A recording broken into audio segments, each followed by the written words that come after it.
किए गए हैं। आपको बता दें कि सामान्य सीट से चुनाव लड़ेंगे चिराग पासवान और पोस्टर में शेखपुरा से चुनाव लड़ने की अपील की गई है। बड़ी खबर आपको बता रहे हैं, चिराग ही रोक सकते हैं पलायन। स्वास्थ्य व्यवस्था को लेकर संदेश भी इस पोस्टर में लगाए गए हैं और उनसे शेखपुरा विधानसभा सीट से लड़ने की अपील की जा रही है। केंद्रीय मंत्री चिराग पासवान बिहार विधानसभा चुनाव लड़ेंगे। कल जमुई सांसद अरुण भारती ने एक्स पर पोस्ट करके लिखा है कि चिराग पासवान को सामान्य सीट से बिहार विधानसभा चुनाव लड़ना चाहिए और उसके बाद पटना में कई पोस्टर भी नजर आ रहे हैं।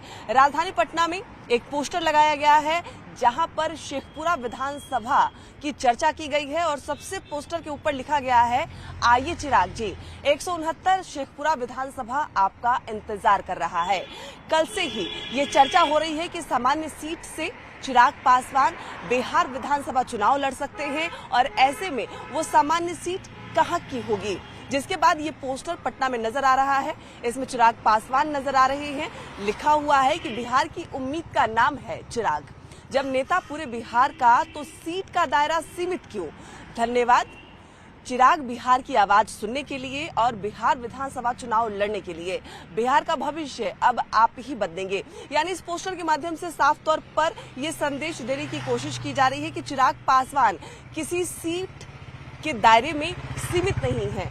अगर पलायन की हम बात करें तो यहाँ देख सकते हैं कई सारे ग्रामीण अपने माथों पर जो पे ये भी लिखा हुआ है कि स्वास्थ्य व्यवस्था आप ही ठीक करेंगे और सबसे नीचे इस पोस्टर में लिखा हुआ है, बिहार वासियों को आपसे ही उम्मीद है, आइए अब बिहार और बिहार वासियों को उम्मीद को संभालिए। कैमरामैन अजय दुबे के साथ विनीता मिश्रा, न्यूज़ 18 पटना।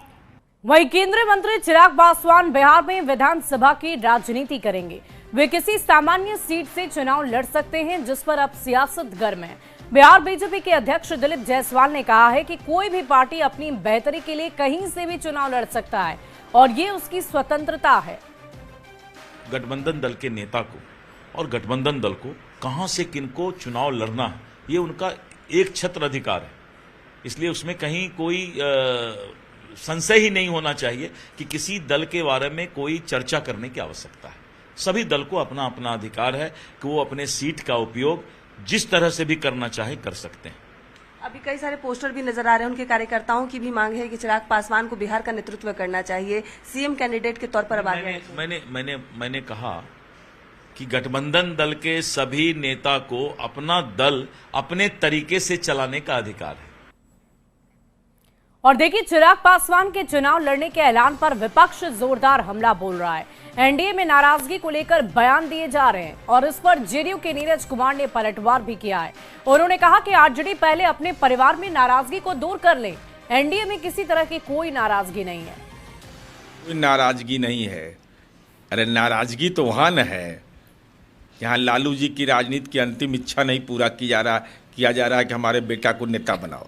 यहाँ तो चिराग पासवान जी ने स्पष्ट रूप से कहा है कि माननीय नीतीश कुमार जी के नेतृत्व में चुनाव होगा और माननीय नीतीश कुमार जी राज्य के मुख्यमंत्री रहेंगे। 25 से 30 फिर से नीतीश। और इसी बीच राजधानी पटना से एक बड़ी खबर का रुख कर लेते हैं। बिहार में रोजगार की बहार, बीपीएससी 71वीं की परीक्षा जल्द होनी है। आपको बता दें कि 2 जून से 30 जून तक आप आवेदन कर सकते हैं। 1250 पदों पर बहाली होगी। डिप्टी सीएम सम्राट चौधरी ने ये पोस्ट कर जानकारी अपने सोशल मीडिया प्लेटफॉर्म एक्स पर दी है। बिहार की एनडीए सरकार लगातार नौकरी और रोजगार दे रही है। bpsc.bih.nic.in पर जाकर आप आवेदन कर सकते हैं। इसके अलावा ऑनलाइन bpsc.bihar.gov.in पर भी आप आवेदन कर सकते हैं। तो ऐसे अभ्यर्थी जो इस वक्त रोजगार की तलाश में हैं, तो बिहार में एक बार फिर से रोजगार की बहार है। बीपीएससी 71वीं की परीक्षा जल्द ही ली जाएगी। 2 जून से 30 जून तक आप इस बाबत आवेदन दे सकते हैं। आपका आवेदन स्वीकार्य होगा और इसके लिए आपको हमने 2 वेबसाइट बताई है। इस वेबसाइट पर जाकर आप अपने आवेदन को भर सकते हैं। और इधर जेडीयू सांसद संजय झा के नेतृत्व में मलेशिया के कुआलालंपुर पहुंचे सर्व